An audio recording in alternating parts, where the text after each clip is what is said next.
Alright, fourth review. I want to make quick reviews so you don't spend 10 to 30 minutes watching one. I got 35 plus hours into the game and snatched the plat trophy. No, I didn't actually. I don't even know how much. I got 31 hours and I didn't get the plat trophy. My initial thoughts was this game has a rocker aesthetic like that one Jack Black game. Mix in some Ratchet and Clank minus the guns and put in some Devil May Cry combos. You're a 25-year-old dropout named Chai with a band of randoms, all with weird, peculiar names.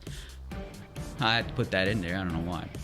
Going to take down Shinra. I mean, this massive corrupt corporation.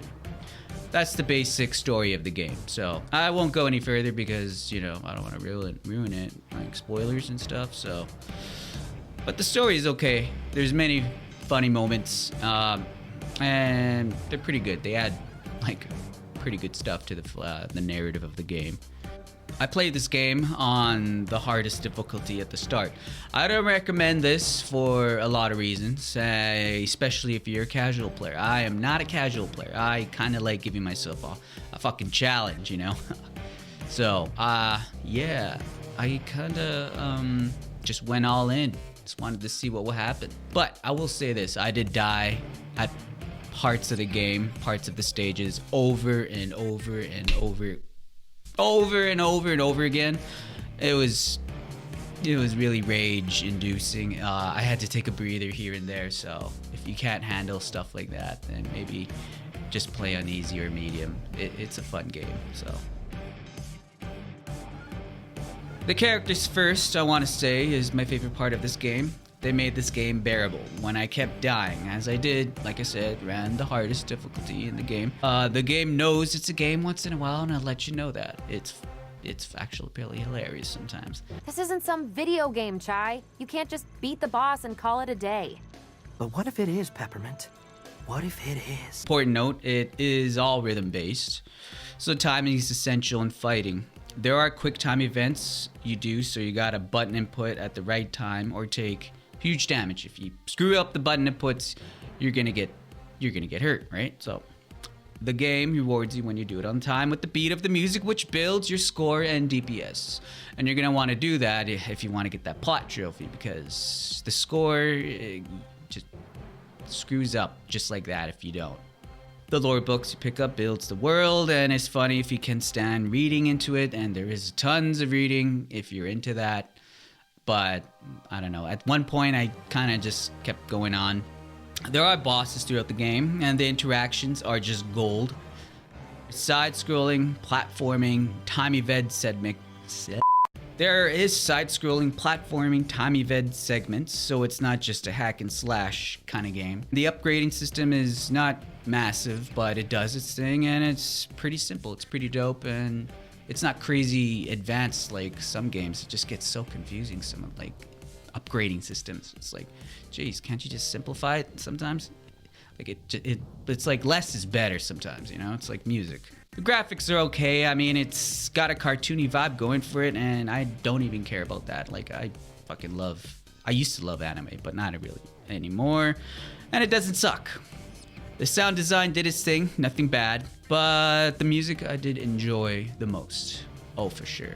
The music was really good. The music had hints of indie rock, hard rock with an electro fusion, padded with EDM sound effects, effective drum sounds, juicy kick samples, and at last, a fat, distorted guitar bass.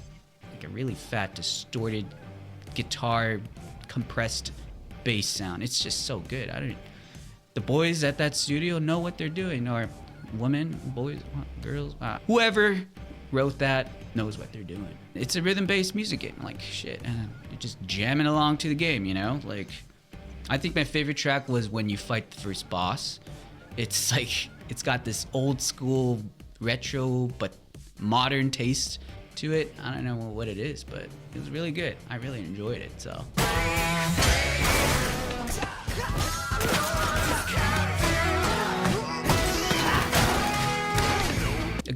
Good music will make your game a lot better.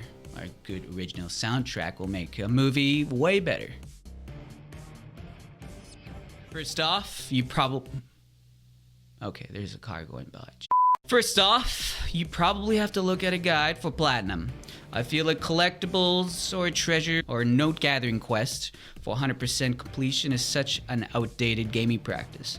I've played so many games where you gotta look for collectibles and it's just a pain in the ass and a very outdated gaming practice. Like, it just seems so outdated to just go around the map. And it just seems like a waste of time at the end of the day. And it kind of just takes from the experience that you got to do this and that. I guess it makes you kind of a crazy fan if you're going to do everything. So if you really love the game, I guess that makes sense. But if you're like me who has OCD, who just needs to like get everything done, it's a pain to deal with. I noticed you can't look at your challenges during in-game. I have no idea why you can't do that when a lot of games do that. So you gotta remember stuff and you gotta write it down or even take a picture. I did take a picture like twice to remember a combo. Some enemies have serious difficulty spikes noticed in the game, so like I said, I kept dying and dying and dying and I literally almost teared my hair out because I was like, holy shit, this guy is way too hard. Where did he come from? Like, it's like a boss level, like harder than the boss sometimes. Well, I guess when you play on the hardest difficulty, everything is just amplified like that, I guess. So I kind of just put myself in misery. But at least I don't have to play the hardest difficulty anymore, so there's that. There's no lock-on, so finishing off enemies can be a pain in the ass. Finishing enemies can be so hard that way too. So you're just about to do some combo, and then some guy comes close, and you just start attacking. Oh, it's so annoying. It got under my skin at one point.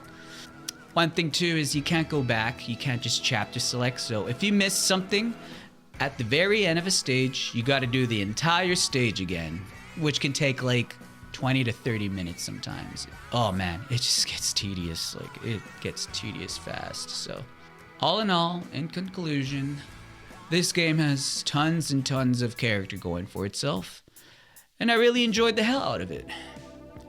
If you're casual, you'll love this. And there's tons of replayability.